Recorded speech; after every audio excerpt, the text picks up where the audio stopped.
Hey guys, welcome to Mind Blue Thoughts, episode 6. I can't believe we've already done 6 of these already. We started after the All-Star break. Dodgers are looking good again. They're 67-51. They're 16 games above 500, which is the most games they've been above 500 all year. We had a setback last week. I was ready to jump off of a cliff after they got swept by the Angels, but then they went ahead, took 2 out of 3 against the slumping Nationals team, and then did exactly what they were supposed to do by taking 3 out of 4 against a very bad Cincinnati Reds team. What do we know now? We know that so far Matt Latos has not pitched very well as a Dodger.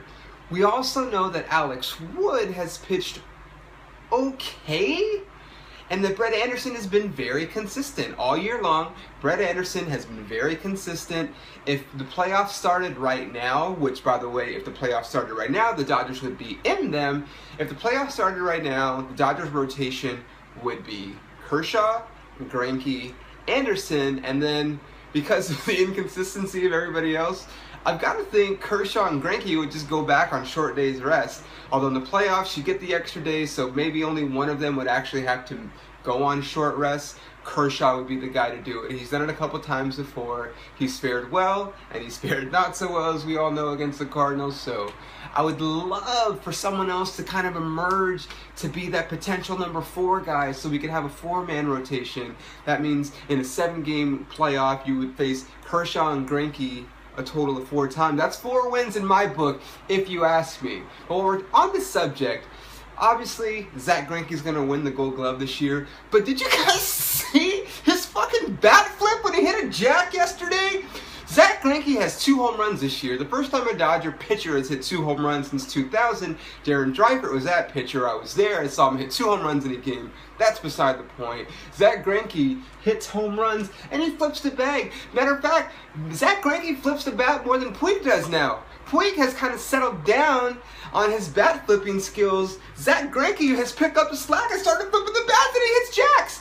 And the sad thing is, he might not even get the Silver Slugger from pitchers because Madison Bumgarner, he's got 4 home runs, so we'll see what happens, but it's really awesome, and it's very helpful when you have a pitcher. As a pitcher, you could help yourself out instead of being an automatic out every time and come up and actually be, competitive and put together quality at bats and get some hits as a pitcher. That's when you're going to help yourself out. I don't understand why more pitchers don't do that. You know who does that? The winning guys, the winners, the Zach Greinkes, the Clayton Kershaws, the Madison Bumgarners. Those are the guys that take their game seriously. Maddox and Glavine and Schmaltz, those guys used to have hitting contests. Dwight Gooden, he was a hitter. Fernando Valenzuela, he was a hitter. It serves you well to be a good hitter, or at least a serviceable hitter as a pitcher. It's only going to help yourself in the National League. But also, while we're talking about pitchers really quick, let me just talk about Kenley Jansen. Kenley Jansen has 24 saves this year. He's the Dodgers closer. Our bullpen is not very good. We're towards the bottom of the National League. I think we're number 13 in bullpen ERA. Not good. Not going to cut it in the playoffs. But obviously, once we get to the 9th, Kenley Jansen is lights out. He's got 24 saves this year. And by the way, he missed the first 7 weeks of the season and he still has 24 saves. He moved into 2nd place yesterday by getting 130 saves. He's in 2nd place all-time in the Dodgers saves list. He passed Jeff Shaw yesterday. He's catching up on Eric Gagne. He might even catch him this year. What makes Kenley Jansen so great is his mentality. Because yesterday, a lot of people don't know, he gave birth, or his wife gave birth to their son. I think it was a son. Yeah, it was a son. Caden Isaiah Jensen, which, by the way, my nephew's name is Caden, and my brother, his father's middle name Isaiah. There's a little bit of a tie there. Anyway, so Kenley Jansen's wife had a baby yesterday, 4 o'clock in the morning. They had a 1 o'clock game.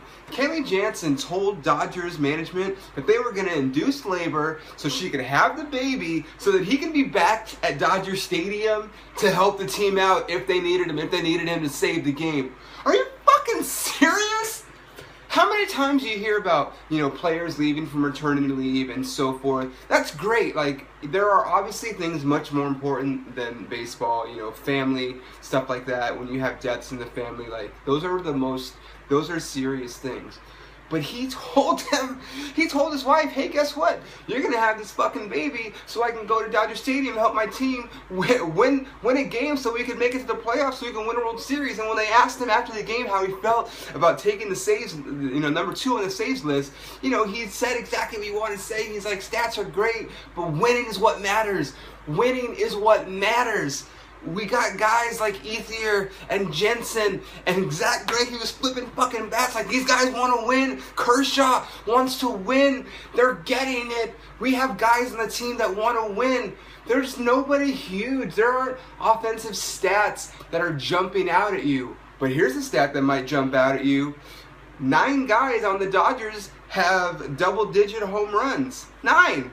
1 through 9, they had double digit. If it wasn't for Howie Kendrick getting hurt, last week, they would have maybe 10 guys with double digits in home runs. This is a team that nobody expected was going to have power because they got rid of Hanley and because Matt Kemp was gone. Guess what? They're number 1 in home runs. That's all they do is hit home runs.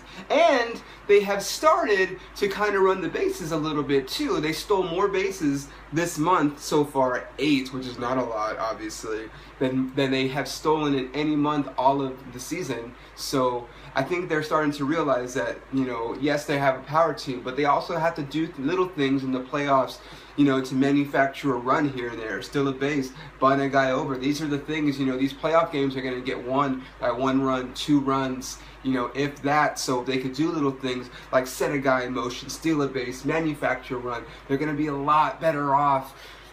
They're 3 games above the Giants right now, which is not a lot. But we've only got 6 weeks left of the season, so every day that the Dodgers, the calendar turns and they're ahead of the Giants, that's just 1 less game that we have to worry about. And at the end of the season, we got to be the team on top, because if the season ended right now, the Dodgers would be in the playoffs, but there would be no wild card coming out of the National League West. The Central has the top 3 records in the National League, so all the teams in the playoffs, the 2 wild cards would come from the Central. So we kind of got to win our division if it stood right now. And I'm okay with that. That I would love for the Dodgers and Giants to make the playoffs and to face them in a potential 3-game, with 5-game or 7-game series. But as it stands right now, if the season ended right now, the Giants would not be in the playoffs. The Dodgers would be, and they would play the Mets in the first round. So I'm very excited. Last week, like I said, we all know last week was a bad week, but they bounced back. They've got Oakland for 2 games this week, so I think they're going to do some good things. They're going to have a lot of days off over the next few days, so they're going to kind of set the rotation. They're probably going to skip somebody in the rotation. I'm not sure who they're going to skip. It might be Latos, because out of the 5 starters, he's the one that hasn't pitched so well. And then they're going to get a chance to keep Greinke and keep Kershaw in line with their normal rest so that they don't get, thrown off. Because both of those guys are very ritualistic, and they need, to plan everything accordingly. What they're going to eat in the morning, what time they're going to start. Like, they're very meticulous about their training schedules. So it's going to be a good week for the Dodgers. I'm looking forward to it, and they'll play Houston next week. Houston's got the best record in the major leagues, so that's going to be a good challenge. Is it a potential World Series matchup? I don't know. If anyone would have told you that the Houston Astros would have the best record in the American League in the preseason, people would have laughed at you, but that's what it is right now. So that'll be interesting to see how the Dodgers fare against them. That ballpark lights up the scoreboard anytime someone plays there. So it's going to be a good week. Like I said, the Dodgers are 16 games above 500. Had a good week. Let's keep the momentum going, and let's bring home a championship. Go Dodgers.